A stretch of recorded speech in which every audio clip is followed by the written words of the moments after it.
1950년 6월 25일에 벌어진 한국전쟁. 3년간 지속된 전쟁은 전 국토를 황폐화시키고 수많은 인명피해를 발생시켰다. 그리고 1953년 전쟁이 발생한 지 3년 만에 휴전협정이 체결되었다. DMZ는 38도 선으로부터 남북으로 각각 2km, 무장 병력을 배치하지 않기로 한 DMZ 지역과 그 후방의 민간인 통제 구역으로 구분된다. 그리고 66년, DMZ엔 생명들의 숨결이 왕성하게 살아 숨쉬고 있다. 인간의 간섭이 제한된 환경에서 스스로의 질서를 만들어간 것이다.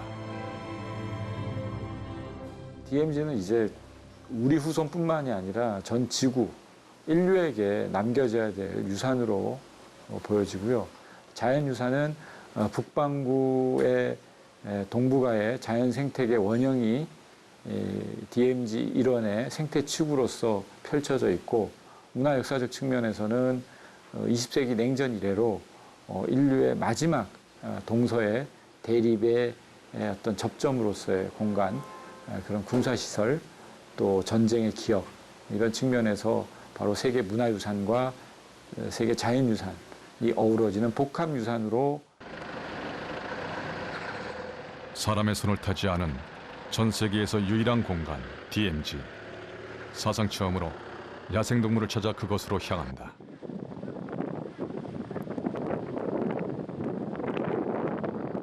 (66년의) 시간이 흘러 길고 먼 곳이 되어버린 거리. 거리상으로는 멀지 않으나 민간인들이 출입하기엔 너무나 먼 곳으로 변해버린 금단의 땅.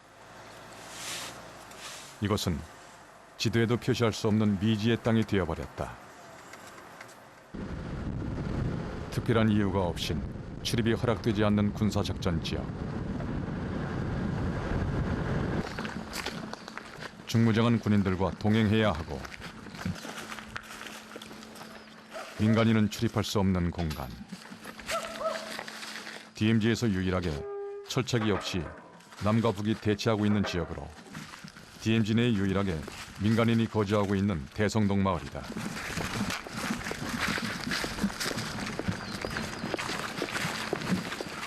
실탄으로 중무장한 수색대의 삼엄한 경호 아래 DMZ의 깊숙한 내부로 진입한다.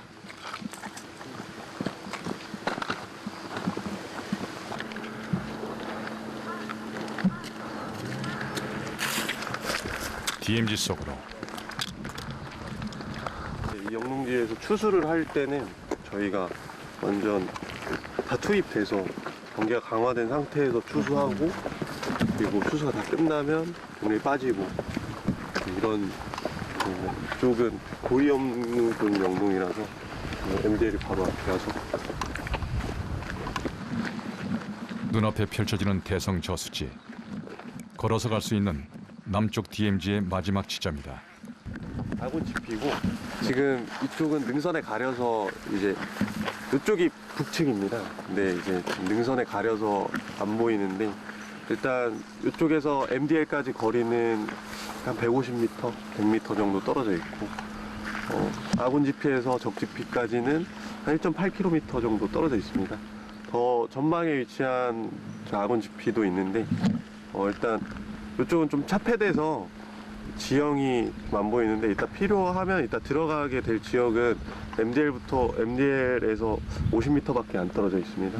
그래서 그쪽 가시면은 이제 MDL 간판이랑 이제 그런 것도 보실 수 있고, 네. 이쪽에서 좀 이게 이제 대성저수지인데, 지금은 좀 물이 많이 차 있는데 이제 여름이나 이럴 때는 물이 좀 많이 빠지고, 이게 또 농업용수로 사용이 됩니다. 평화로워 보이지만 남과 북으로 나뉘어서 더 이상 갈 수 없는 곳. 오직 야생만이 허락된 장소다. 평상시에는 뭐 이제 그냥 도보로 갈 때 뭐 어느 정도로 보인다라고 말씀드리기가 좀 그런 게, 이게 되게 불규칙적이라서. 근데 어떤 작전을 하다 보면은 하루에 한두 번은 꼭 보는 정도 수준이라서, 예, 그 정도 수준입니다. 이게 사람이 지나다니면은 동물들이 당연히 좀 피해 가기 때문에 그렇게 실제 작전하면서는 그렇게 자주는 안 보이는데 그 자주 보려면 이제 감시 장비로 보면은 정말 자주 보이는데 대성 저수지는 북한과의 거리가 2km 이내로 남과 북의 거리가 가장 가까우면서도 철착이 없이 대치 중인 DMZ다. 저수지 너머에는 남한과 북한에 각각 한 마을씩 두 마을이 있다. 바로 남쪽의 대성동 마을과 북쪽의 기정동 마을이다. 마을 간의 거리는 불과 2.8km에 불과하다.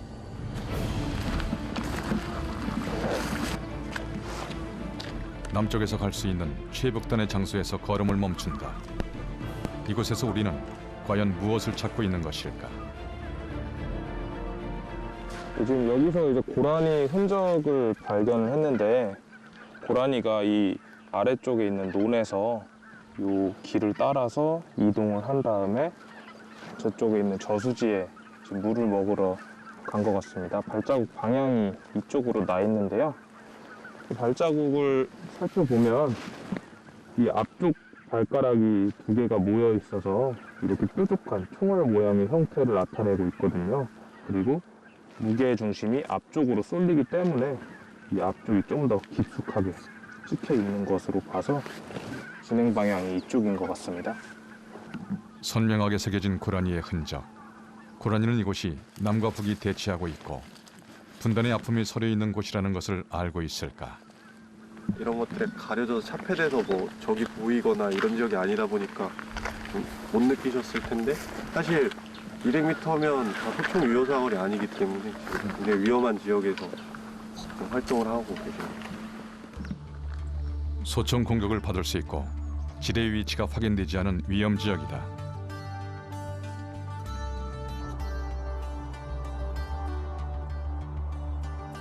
한반도 면적 전체의 0.5%. 세계 자연유산으로서 DMZ는 국제적인 생태 보호구로 평가된다. 하지만 군사적 대치 상황 때문에 접근이 어렵다. 그래서 실체가 제대로 알려지지 않고 있는 미지의 세계. 그동안 이곳에선 어떤 변화가 있었을까? 이 낙원 같은 장소의 첫 번째 주인공은 바로 고라니다. 고라니는 IUCN 국제자연보전연맹이 지정한 적색 목록에 수록된 멸종 위기의 동물이기도 하다. 초지나 평지에 서식하고 있는 고라니에게 이곳은 그야말로 천국 같은 곳. 고라니가 서식하기에 유일한 조건을 고루 갖춘 곳이다. 이렇게 DMZ에서 고라니는 자유롭다.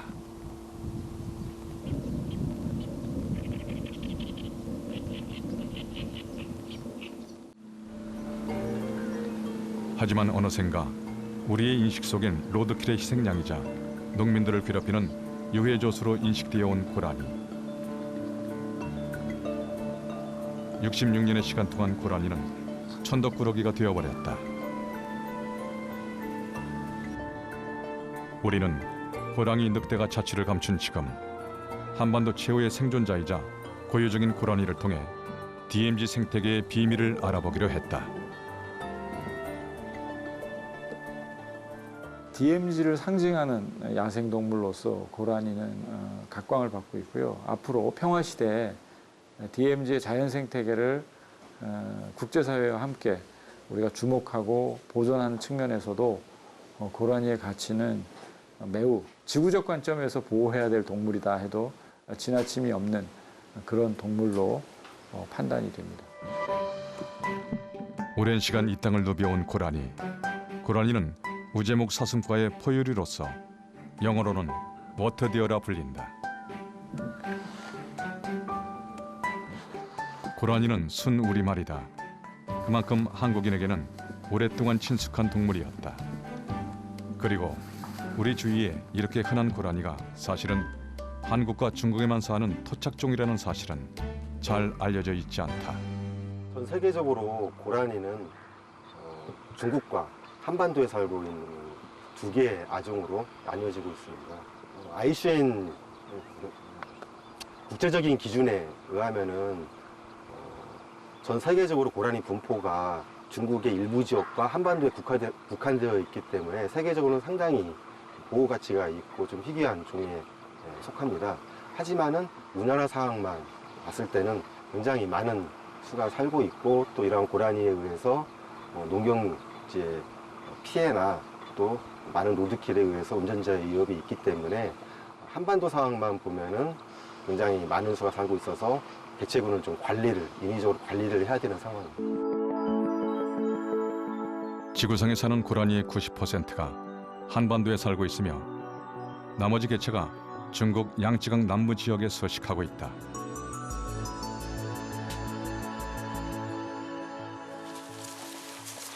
우리는 DMZ 야생동물 조사에 본격적으로 나섰다. DMZ 서부 지역 최북단, 임진강 북쪽 지역에 대한 조사의 시작이다. 고라니 배설물을 통한 유전자 샘플 채취를 시작했다. 앞으로 유전자 샘플 조사를 통한 연구로 그동안 알려지지 않았던 지난 66년간의 고라니의 삶이 밝혀질 것이다. 이것은 DMZ 야생동물의 생존 비밀을 풀어낼 중요한 단서가 될 것이다. DMZ 내부에서 살고 있는 야생동물들의 유전자는 우리에게 어떤 정보를 전해줄 수 있을까?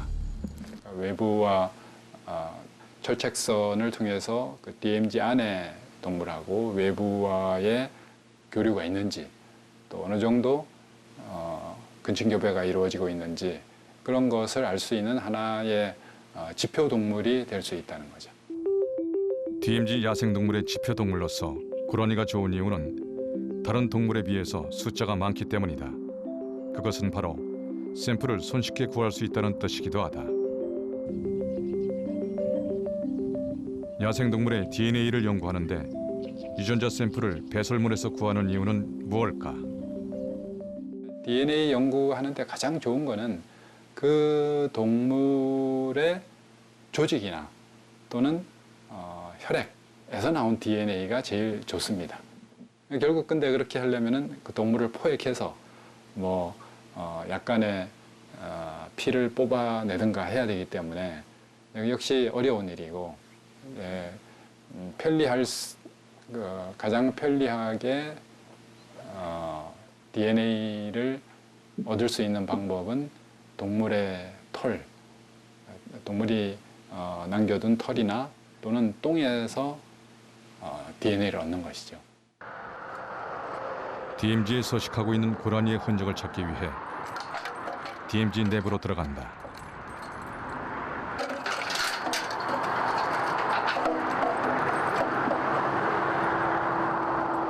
이중 철문에 모두 4개의 자물쇠로 굳게 잠겨있던 DMZ 통문을 여는 순간이다.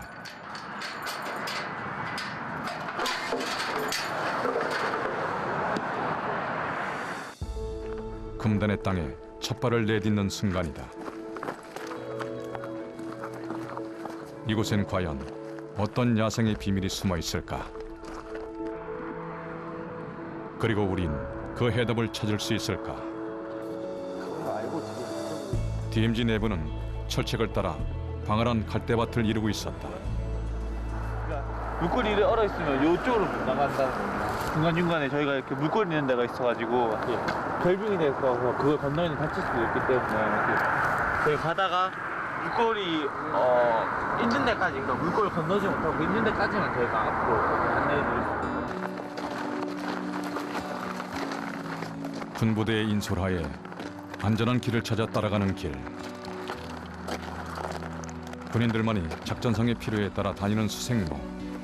이 길은 군인들은 작전을 위해 다니고 야생동물들은 먹이토와 쉼터를 오갈 때 사용하는 길이다. 군인과 야생동물이 함께 공유하는 길이다. 길의 끝. 더 이상 갈 수 없는 길.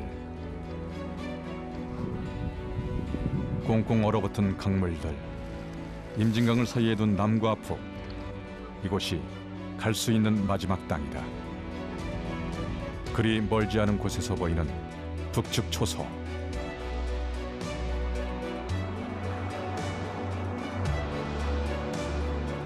황량한 벌판. 얼어붙은 땅에 새겨진 야생동물의 생존의 흔적.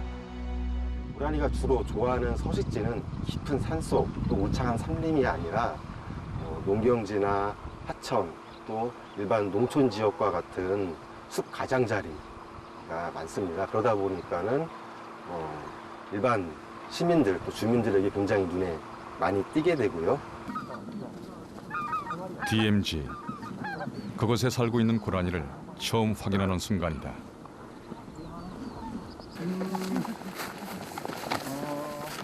이곳 임진강 남쪽에 고라니 배설물을 통한 유전자 샘플 채취에 나선다. 그렇다면 우리는 앞으로 이 유전자 샘플을 통해 무엇을 알 수 있게 될까?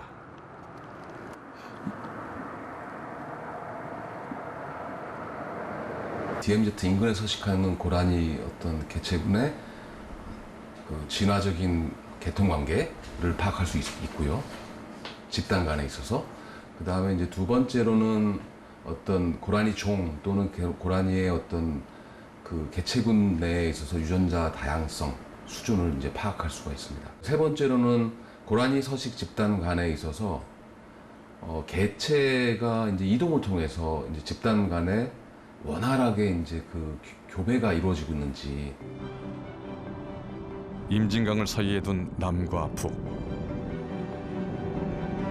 그리고 유전자 샘플 채취 작업을 하면서 가장 컸던 궁금증 하나.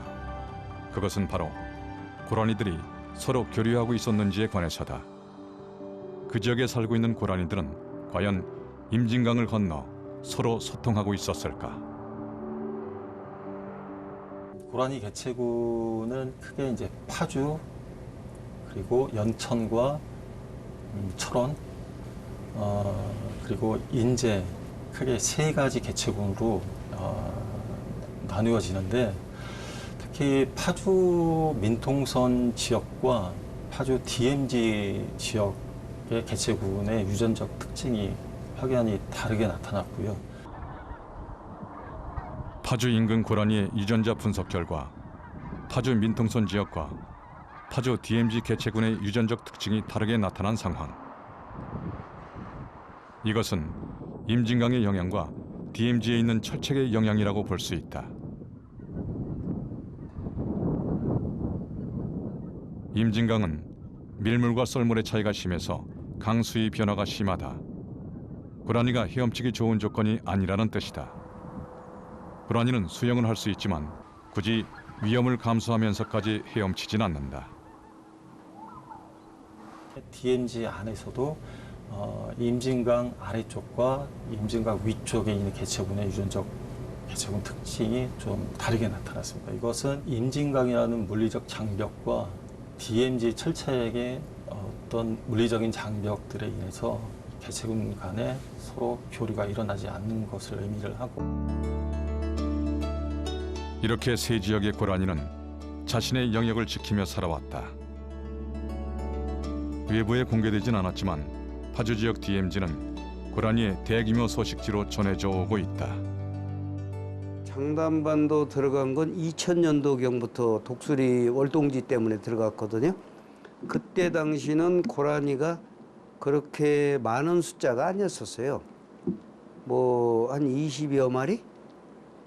그러다가 한 3, 4년 전부터 고라니가 늘기 시작하더라고요.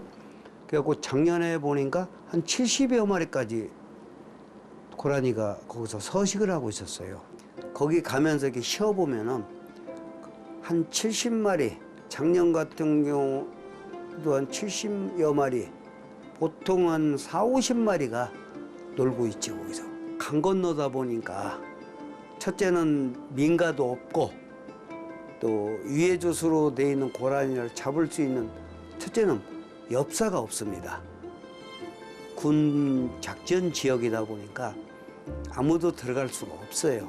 그러다 보니까 고라니가 안전하게 서식을 할 수가 있죠. 한꺼번에 무려 70마리까지 서식이 목격되었다는 경기도 파주시 거곡리. 아마도 고라니가 안전하게 서식할 수 있는 조건을 갖췄을 그곳. 거곡리의 고라니들은 어떤 환경에서 어떻게 생활하고 있을까? 임진강 북쪽에 위치하고 있는 곳. 여기 한 마리, 저기 한 마리, 지금 네 마리, 저쪽에 한 마리. 총 네 마리가 있는데 여기 5마리, 6마리, 지금 6마리, 저쪽에 7마리가 있고 8마리, 9마리.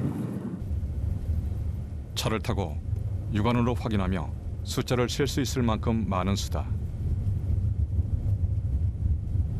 현재 거곡리에 서식을 하고 있는 고라니는 오늘 아침 차량을 이용해서 확인했을 때 한 30개체 정도 확인이 되었습니다. 확인이 되었고 2008년도에서 9년도경 여기 따단 민통선 지역 조사를 할 때 그때도 한 30개체 정도 이상, 30개체나 그 이상이 확인이 되었는데 지금도 그렇게 이제 많이 확인이 되는 걸 보면은 이 DMZ 이내에 있는 거곡리라는 지역이 고라니한테는 이제 소중한 서식지로 지금 확인이 되는 것 같고요. 군부대에 어렵게 협조를 구해 거곡리 안쪽으로 들어가 보았다. 처음으로 방송을 통해 외부에 공개되는 지역이다. 한꺼번에 고라니 70마리가 목격된 장소. 이곳에 70마리가 넘는 고라니가 살고 있다면 이것은 국내 최대 고라니 서식처가 될 것이다.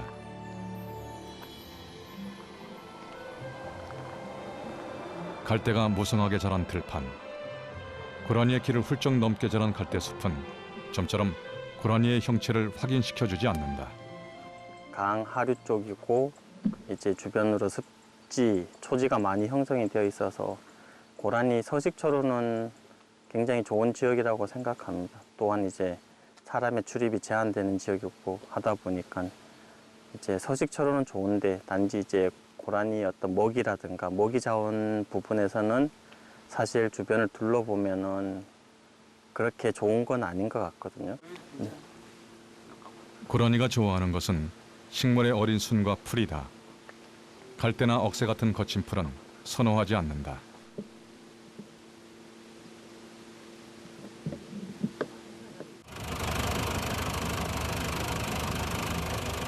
갈대가 무성한 임진강변.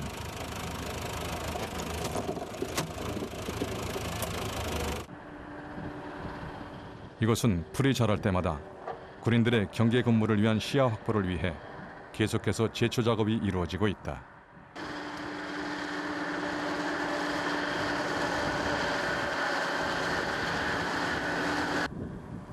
반복되는 제초 작업으로 식생은 단순해지고 고라니들의 은신처는 사라진다. 고라니들에겐 이런 날은 번거로운 피신의 날이지만 황로 같은 새들에겐 도망다니는 곤충을 쉽게 사냥할 수 있는 동네 잔칫날이다. 가로 5km, 세로 1km의 꽃갈 모양을 하고 있는 거곡리 그곳에 70마리가 넘는 고라니가 살고 있다는데 과연 어떤 환경일까? 조사된 개체 수가 약 100여 마리 정도가 된다라고 가정을 한다면 기본적으로 굉장히 좁은 약 한 50제곱미터당 한 마리 골 정도 분포하는 골이 되는데 그렇다면 서식 밀도가 너무 높게 나옵니다. 그래서 더 이상 이렇게 개체 수가 증가하고 하는 것들은 좀 제한적일 거라고 생각을 합니다. 야생 천국인 줄만 알았던 DMZ. 하지만 그동안 밝혀지지 않았던 숨은 비밀이 있었다. 제한된 공간에서 오는 폐해. 미처 예상하지 못했던 사실이다. 그리고 여기에 또 하나의 리스크. 근친 교배의 가능성도 완전히 배제하기 힘들다.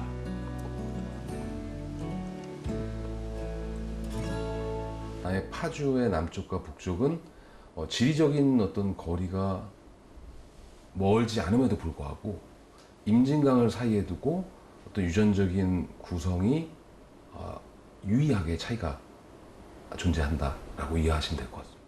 그래서 그 의미는 제가 이해하기로는 어떤 임진강이라고 하는 그 자연 하천이 고라니의 어떤 이동에 있어서 어떤 이동을 통한 어떤 교배에 뭐 장애물로서 근친 교배 가능성은 낮은 것으로 이렇게 나타났지만 사실 이 DMZ 지역이 이제 그 지리적인 공간이 제한된 어떤 서식처이기 때문에 향후 미래에는 이제 유전적으로 유사한 어떤 개체들 간의 이제 교배, 즉 근친 교배죠. 가능성은 이제 완전히 배제할 수는 없을 것으로.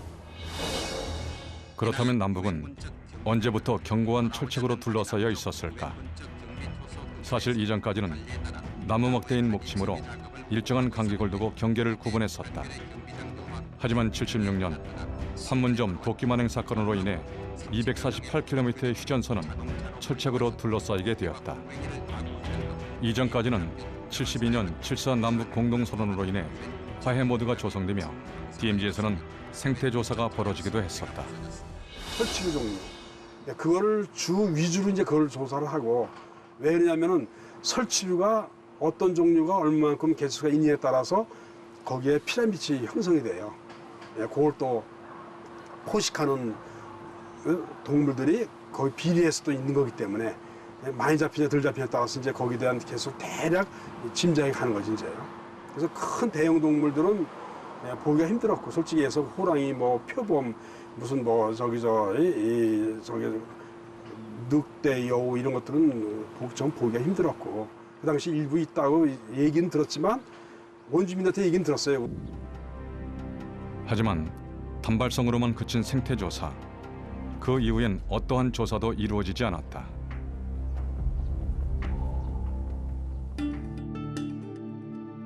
그리고 또다시 시간이 흘렀다.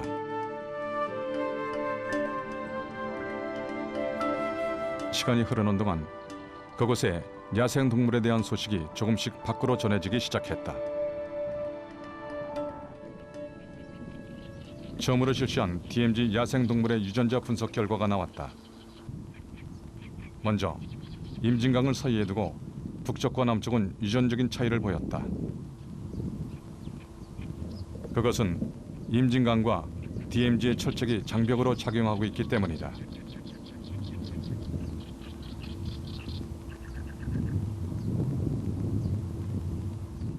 거리상으로는 가깝지만 강과 철책은 인위적인 장벽으로 작용해 임진강 남과 북의 고라니가 교류하는 것을 막고 있었다. 여기에 어느 장소건 서식 밀도가 높아지면 드러나는 문제점이 있다.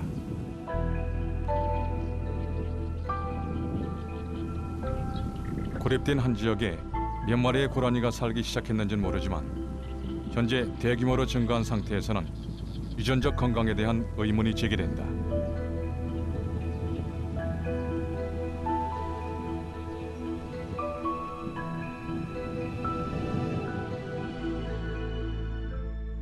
좁은 면적에 고라니의 수가 많아서 특히 서식 밀도가 높아지면은 두 가지 문제점을 야기할 수가 있습니다. 첫 번째는 전염병이 발생됐을 때 집단 전체가 무너질 가능성이 있고요. 두 번째는 그 제한된 면적 내에서 먹이가 부족함으로써 서식지가 황폐해질 수가 있는데요. 특이한 점이 고라니 같은 경우 좁은 면적 내에서 많은 수가 살다 하더라도 그로 인해서 식생이 파괴되는, 서식지가 파괴되는 그런 정도까지의 현상은 아직까지 보고된 바가 없습니다. 한반도를 둘러싼 정치적인 상황이 급변하고 있는 상황. 긴 냉전의 시간이 지나 남북 간에 큰 변화의 바람이 불고 있다. 지난해 4월 27일 판문점 평화의 집에서 남북 정상회담이 성사된 것이다. 이 회담은 2007년 남북 정상회담 이후 11년 만에 성사된 회담으로 정전을 끝내고 평화로 향하기 위한 노력을 기울이고 있다.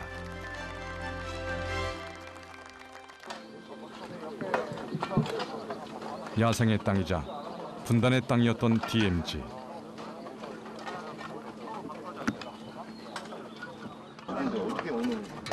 지금 우리 눈에 보이는 이곳은 한국 전쟁 당시 희생되었던 전사자 유해 발굴 작업이 한창이다.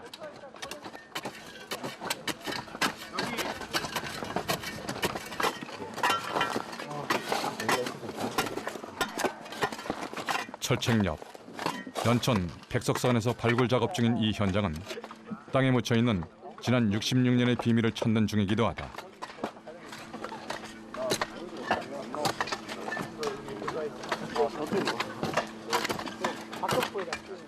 유전자의 중요성은 동물에게만 해당되는 것은 아니다.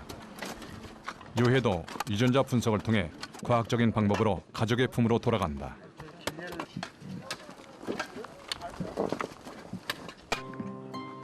얼마나 많은 유해가 이곳에 묻혀 있는지 모른다. 유해 발굴 또한 과학의 힘으로 묻혀버린 66년의 비밀을 알아보는 것이고, 우리 역시 유전자를 통해 과학적으로 야생동물이 어떻게 진화해 왔는지 추적하는 중이다.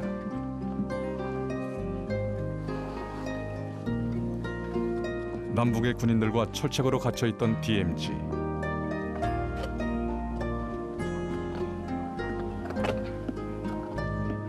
이제 금단의 문이 조금씩 열리고 있다. 1차적인 아군으로 판정이 되면 저희 중앙감식소로 이동을 하게 됩니다. 그래서 중앙감식소에서 유해의 DNA와 유가족의 DNA 시료 채취를 분석을 해서 일치가 되면 그 유가족에게 그 유해를 돌려드리는 과정을 거쳐서 신원 확인을 하게 됩니다. 하지만 DMZ에 불고 있는 변화의 바람은 우리에게 또 다른 질문을 던진다. 정전 이후 66년간 인간의 손길이 멈춰 야생이 살아나고 생태계의 보고로 일컬어지는 DMZ. 그곳에 다시 인간의 개입이 시작되고 있다. 무슨 이유가 됐든 DMZ를 다시 생각하게 한다. 다시 야생동물의 흔적을 쫓아 떠나온 길. 이번에 찾은 장소는 강원도 인제 지역 DMZ다. 우리가 찾은 장소 중 가장 북쪽에 위치한 곳이기도 하다. 바람이 이렇게 살짝 불 때마다 꽃향기 냄새하고 우제류의 그런 소똥 냄새를 느낄 때 나는 그런 냄새가 같이 지금 느껴지고 있습니다. 철책선 쪽, 안쪽, 민통선 쪽에는 배설물이 거의 없는데 냄새가 많이 바람을 타고 들어오는 거 보면은 이 DMZ 내에 동물들이 좀 있지 않을까. 철책선 바람을 따라 야생의 내음이 묻어나는 곳. 이것은 북한 쪽에 서식하는 야생동물의 채취가 바람을 통해 전해지는 장소다. 높게 세워진 철책을 사이에 두고 전해지는 야생의 메시지. 과연 이곳에 서식하고 있는 고라니는 어떤 삶을 살고 있을까?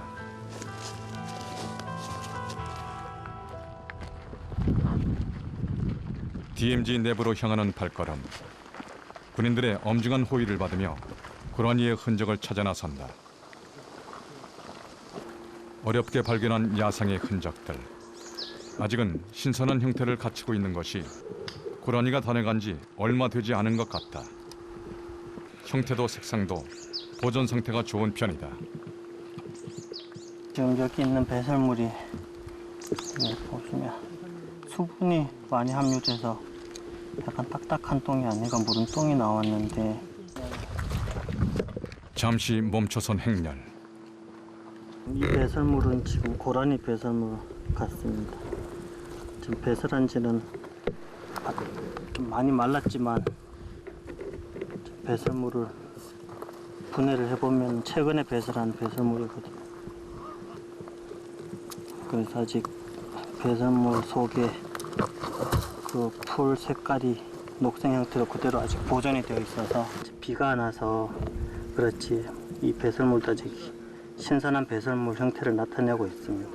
인제에서 발견된 이제 저희가 그 미토콘드리아 DNA 상에서 이제 모계 유전을 나타내는 계통에서 이전 연구와 비교했을 때도 그 인제 지역에만 이제 존재하는 특유한 고유 계통 하나를 이제 관찰을 하였습니다. 사실 그 보존 생물학적 측면에서 이 고라니는 전 세계적인 보호종으로 알고 있고요.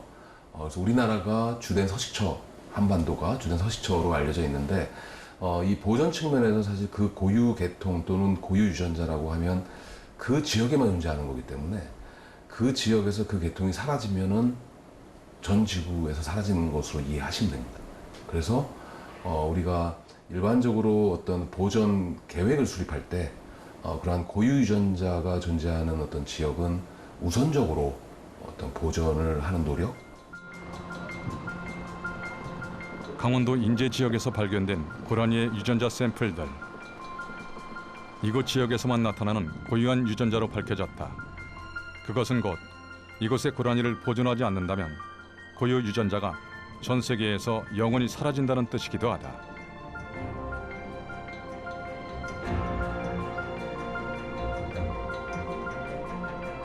국제적으로 멸종위기 동물에 등록된 고라니. 상대적으로 개체수가 많은 우리나라에서 고라니를 유해 야생동물로 보고 있는 것과 달리 중국에서는 고라니를 보호종으로 지정하고 있다.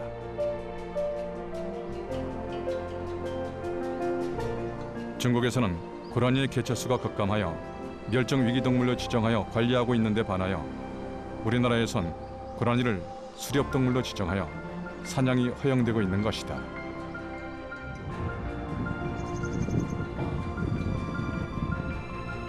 DMZ의 야생의 토를 잡고 있는 고라니. 한반도와 중국 일부에서만 토착화되면서 세계적인 멸종의 위기에 처해 있는 토종 야생동물. 고라니의 서식 환경에 우리나라가 안성맞춤인데다가 고라니의 뛰어난 번식력 때문에 개체수가 풍부하기 때문이다.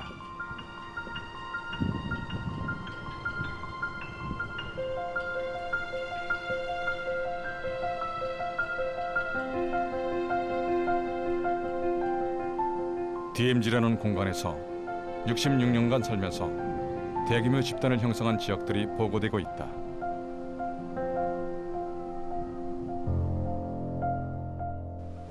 뛰어난 번식력을 가지고 있는 게 고라니의 특징이고요.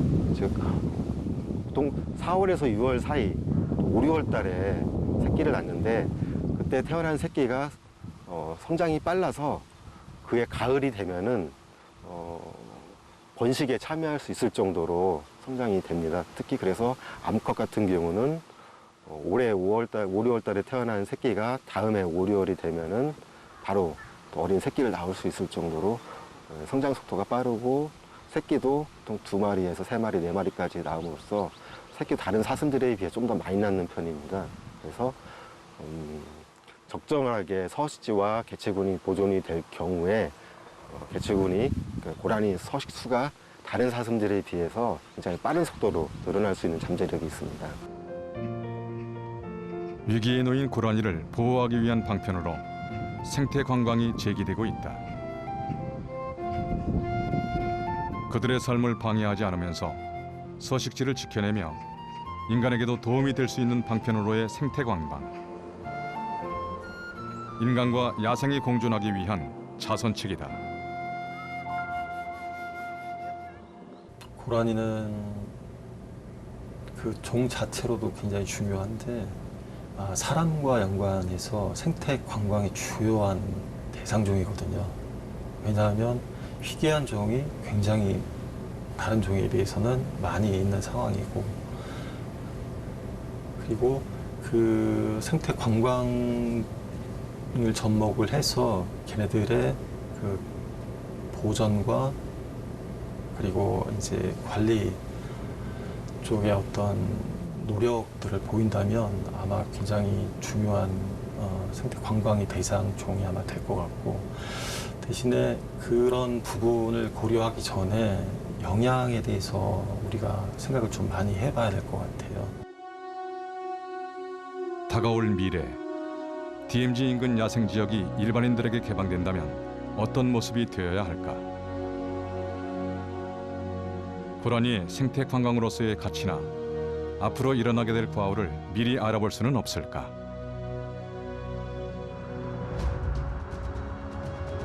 우리는 고라니 생태 관광의 미래를 지난 몇 년 전부터 민간의 이양, 일반인에게 개방된 장항습지에서 찾아볼 수 있다.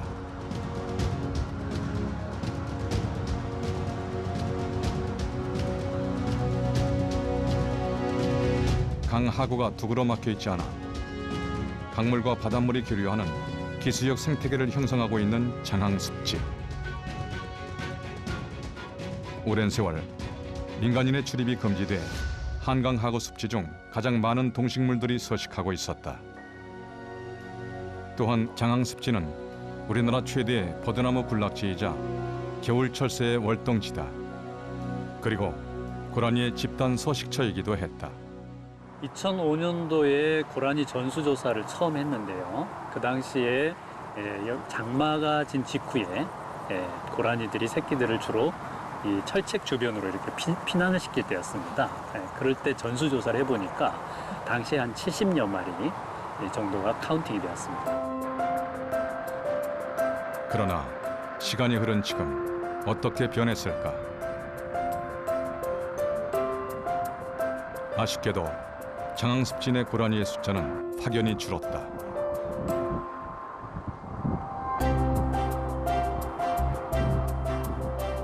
장항 습지가 민간으로 이양될 때 그곳의 자연 환경과 서식 동물에 대한 정밀한 조사와 대책은 없었다. 그 지역에 대한 관리 주체가 군부대에서 지방자치단체로 이양됐고 이후 생태 탐방지로 각광을 받으면서 사람들의 출입이 빈번해지고 사람들의 편의를 위한 시설물들이 들어섰다. 그러는 사이 고라니는 자취를 감추고 그곳을 떠나기 시작했다. 사람들이 찾아들면서 고라니는 자신의 땅에서 추방을 당한 셈이다.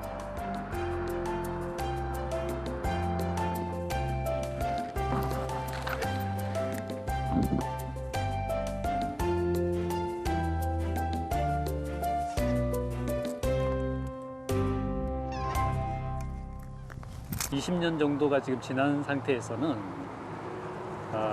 고라니 숫자가 지금 거의 10분의 1로 줄었다 이렇게 볼 수가 있겠습니다. 왜냐하면 지금 현재 가족 개체군이 저희가 아무리 카운팅을 해도 지금 10마리를 넘지 못하고 있어요. 고라니가 사라진 이유에 대한 가장 근거 있는 추정은 1차 철책이 제거되고 군부대가 철수하면서 장항 습지의 생태계가 교란된 것이 아닐까 하는 것이다. 고라니가 떠난 이곳은 생태 탐방객만이 남아있다. 섣부른 정책 결정과 시행, 야생동물의 삶은 인간과 달리 예측하기가 어렵다. 예상치 못한 수많은 경우의 수가 있고 이에 따라 시간을 두고 계획을 세워 하나씩 시작해야 한다. 당장 눈앞에서 보여질 성과보다 진정 야생동물들의 삶에 영향을 끼치지 않는 방향으로 결정하고 논의해야 한다. 여기에 근친교배의 위험성까지 제기되고 있다. 장어 같은 경우는 적게 시작했기 때문에 증가하다가 결국 없어지거든요. 그게 이제 그 근친교배 비슷하게. 그래서 이제 근친교배 해가지고 일정 수까지 올라간다면 무조건 떨어지거든요. 군부대가 철수한 자리엔 아직도 그 흔적이 을씨년스럽게 남아있다. 지금의 장항 습지는 자유롭게 생태 관광을 할 수 있는 곳으로 자리 잡았다. 하지만 진정한 생태 탐방로로서 제대로 역할을 하고 있는가? 우리는 장항 습지의 경우를 거울 삼아 앞으로 DMZ에 어떤 생태 관광을 추진해야 할지 가늠해 볼 수 있다. DMZ 내부로 탐방객을 들이는 것은 적절하지 않겠고요. 오히려 탐방 수준과 프로그램, 경관적 측면을 고려했을 때도 철책선 주변이 훨씬 더 좋은 탐방 대상지가 될 수 있기 때문에 비무장지대 안쪽으로 탐방객을 들이는 방식의 그 탐방은 그 명분이나 이름이 무엇이건 간에 앞으로는 좀 선택하지 말아야 될 방법이고, 우선 국제사회가 하고 있는 생태관광, 환경 생태계를 보존할 수 있는 구체적인 제도적 장치와 모니터링 시스템을 갖추는 것이 중요하다. 그리고 DMZ의 생태관광을 위해서는 남북의 협력이 필수적이다. DMZ 지역에 대한 남북 공동 생태조사와 활용을 위한 공동 연구 등 남북의 협력이 없이는 해결이 불가능한 사안이다. 지류의 문제를 해결하면서 생태관광을 실현시킬 방안으로 임진강을 통한 생태관광에 대한 방안도 제기되고 있다. 많은 야생동물들이 그렇듯이 일정 거리를 일격을 해주면 걔네들은 좀 영향을 좀 덜 받을 수 있거든요. 그런 면에 있어서 이제 임진강을 통해 가지고 생태 관광을 활성화시키는 부분도 아마 좋은 안이 될 수 있을 것 같고요. 임진강 한가운데 한가로이 서 있는 섬이 있다. 바로 초평도다. 공간은 176만 5천 평방미터로서 한국전쟁 이후 사람의 출입을 허용하지 않는 곳이기에 두루미와 말똥가리 등이 서식하는 생태 낙원이기도 하다.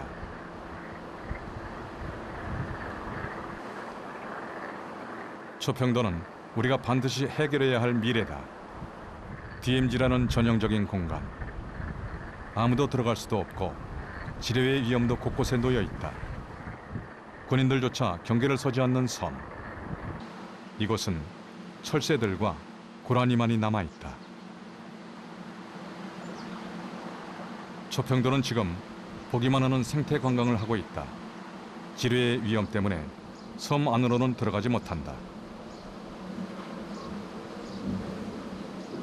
그렇기에 100% 인간의 간섭을 받을 수 없는 지역. 그곳에는 장마 때 떠내려온 쓰레기만이 남아있다.